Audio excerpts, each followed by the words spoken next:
Assalamualaikum warahmatullahi wabarakatuh. Nama saya Aisyah Dian Purindra dari 12 MIPA CI2.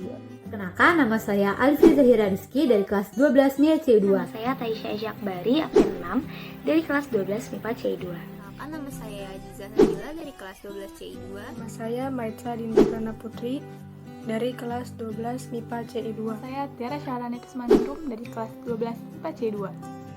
Hai teman-teman semua, kami dari kelas 12 MIPA CI2. Yuk belajar pola hereditas. Materi yang akan kita sampaikan pada video kali ini mulai dari pautan seks, pindah silang, gen atau alel letal, dan penurunan sifat golongan darah pada manusia. Kita akan bahas mulai dari pengertiannya, macam-macam, proses, rumus, dan contoh kasusnya. Yuk disimak. Saya akan menjelaskan tentang pautan. Pola pewarisan sifat yang pertama adalah pautan gen. Setiap kromosom mengandung gen yang tersimpan di tempat khusus disebut lokus. Gen-gen ini dapat berada pada kromosom yang sama atau kromosom yang berbeda. Nah, gen-gen yang berada dalam satu kromosom homolog yang sama dan letaknya saling berdekatan, ini yang disebut sebagai pautan gen.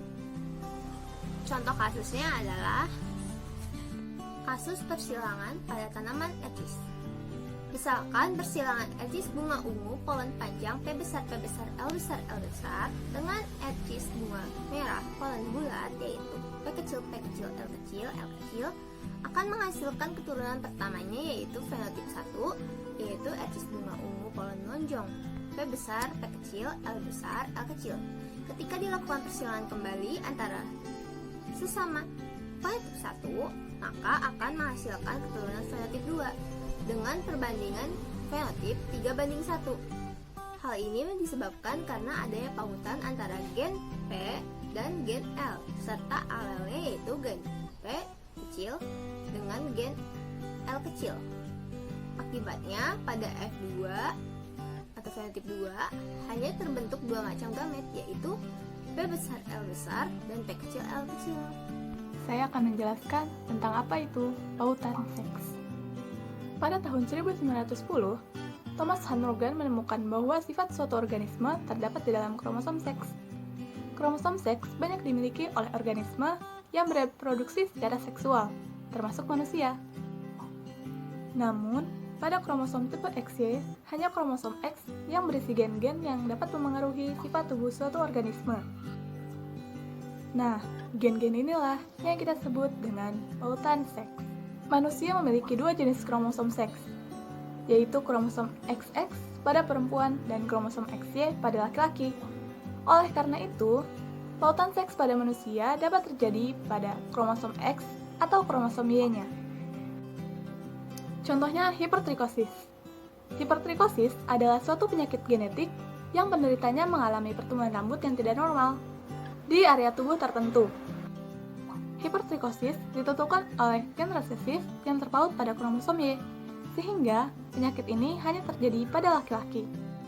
Sama halnya seperti manusia, pautan seks pada hewan juga dapat terjadi dengan terpautnya gen pembawa pada kromosom X atau kromosom Y-nya.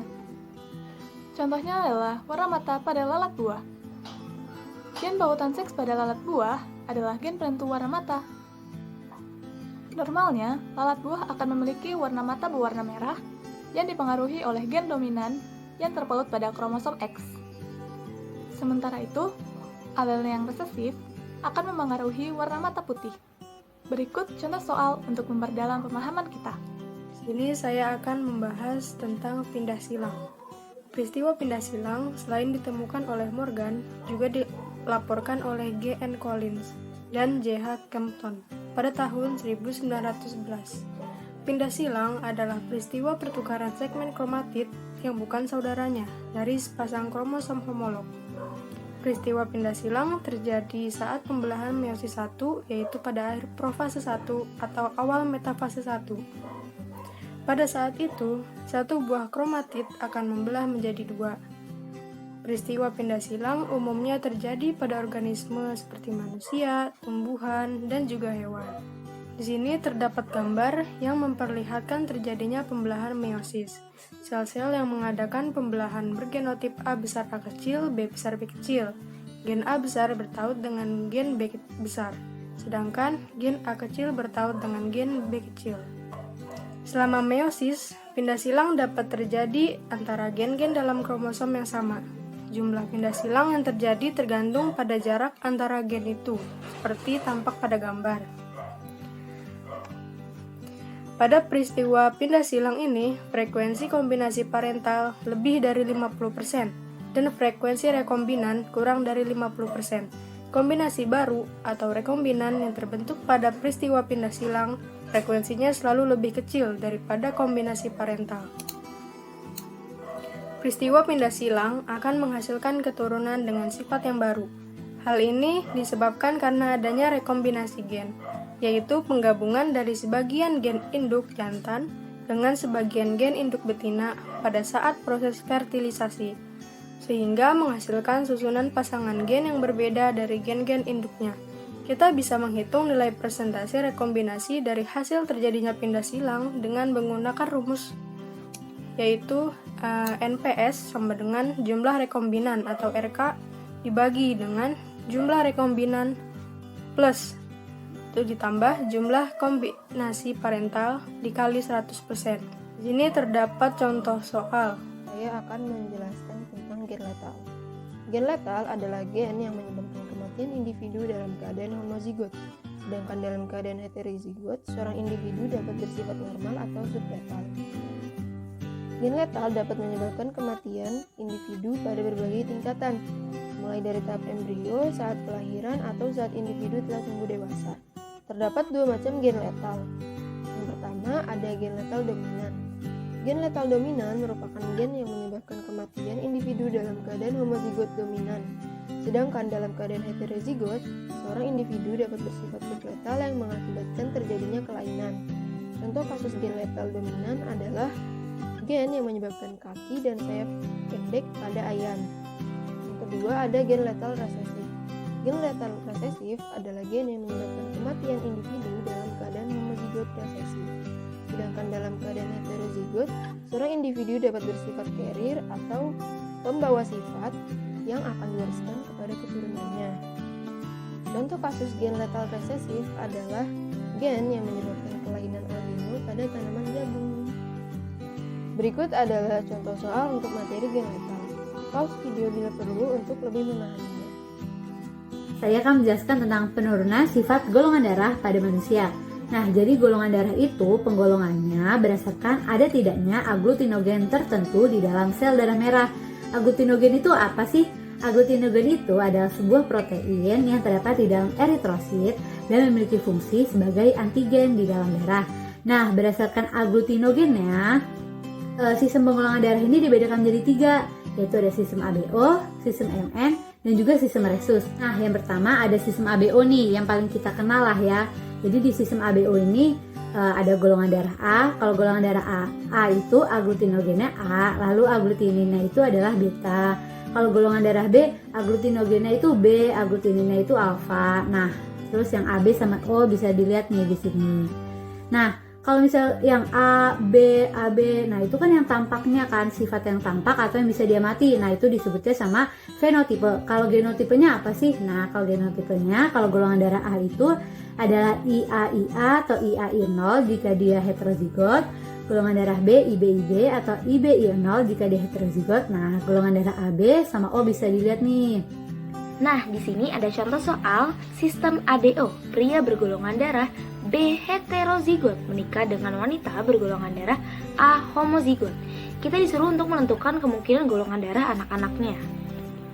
Nah, pertama-tama kita jabarin dulu genotip dari golongan darah B heterozigot, yaitu IBI0 yang akan disilangkan dengan genotip golongan darah A homozigot, yaitu IAIA. Nah, kalau udah, kita cari gametnya. Kalau gamet dari si golongan darah B itu ada 2, yaitu IB dan I0. Dan gamet dari golongan darah A hanyalah ada 1, yaitu IA. Kemudian mereka disilangkan IB ke IA, IO ke IA, yang akan menghasilkan keturunan pertamanya, yaitu IAIB golongan darah AB sebesar 50% dan IAIO yaitu golongan darah A sebesar 50%. Nah, selanjutnya ada golongan darah MN. golongan darah MN ini disebabkan karena adanya antigen M, MN, dan N. Antigen tersebut ini tidak membentuk zat anti atau aglutinin. Nah, apabila dia ditransfusikan ke golongan darah lainnya, maka dia tidak akan menimbulkan gangguan. Tetapi jika ditransfusikan ke kelinci, maka serum kelinci akan membentuk zat anti. Nah, di sini kita juga bisa lihat nih, kalau fenotipenya M, genotipenya IM, kemungkinan macam sel gametnya IM. Nah, tapi kalau MN, genotipenya IM, berarti kemungkinan macam sel gametnya bisa IM, bisa IN. Nah, selanjutnya ada contoh soal dari materi golongan darah MN. Ada seorang wanita bergolongan darah N yang menikah dengan pria bergolongan darah MN. Yang ditanya adalah fenotip anak-anaknya apa atau golongan darah anak-anaknya apa ya? Nah, pertama-tama kita jabarin dulu nih genotip N, yaitu IN dan genotip MN IM. Kalau udah, kita tentuin gametnya. Gamet N hanya ada satu, yaitu IN, dan gamet MN ada dua, yaitu IM dan IN. Kemudian setelah mereka disilangkan, akan menghasilkan keturunan pertamanya, yaitu IN atau golongan darah MN sebesar 50%, dan IN atau golongan darah N sebesar 50%. Jadi kesimpulannya, keturunan pertamanya akan berpeluang memiliki golongan darah MN sebesar 50% dan bergolongan darah N sebesar 50%. Nah, yang terakhir ada sistem resus. Kalau sistem resus sendiri ini berdasarkan ada tidaknya antigen RH atau resus di dalam darah. Nah, kalau misalnya RH positif, berarti di sel darah merahnya ada resus, ada antigen resus. Kalau misalnya RH negatif, berarti tidak terdapat antigen RH. Nah, kita bisa lihat nih, kalau misalnya fenotipenya resus positif, berarti genotipenya IR-H kecil, IR-H kecil, atau IR-H kecil, IR kecil, H kecil. Nah, berarti macam gametnya bisa IR-H kecil, IR kecil, H kecil. Nah, kalau resus negatif, kayak gini. Macam gametnya cuma bisa IR kecil, H kecil. Kenapa? Karena di genotipenya cuma IR kecil, H kecil, IR kecil, H kecil. Nah, sekian video yang dapat kami sampaikan. Semoga bermanfaat. Terima kasih atas perhatiannya. Wassalamualaikum warahmatullahi wabarakatuh.